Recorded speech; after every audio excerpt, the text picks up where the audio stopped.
Hello there, welcome back to our editing 24/7. So in this video, I'm going to show you how to change layout in Canva. So without any further ado, let's dive right in.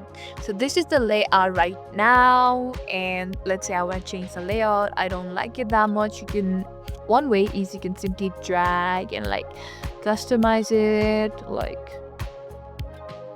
like this. Place it over here, go to the elements and add some more graphics like this. This is one way.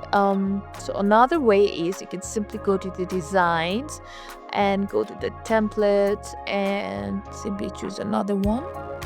Let's set this one over here, and this is how you change the layout. This is quite simple one, so let's go back to Kimchi, choose it according to your preference.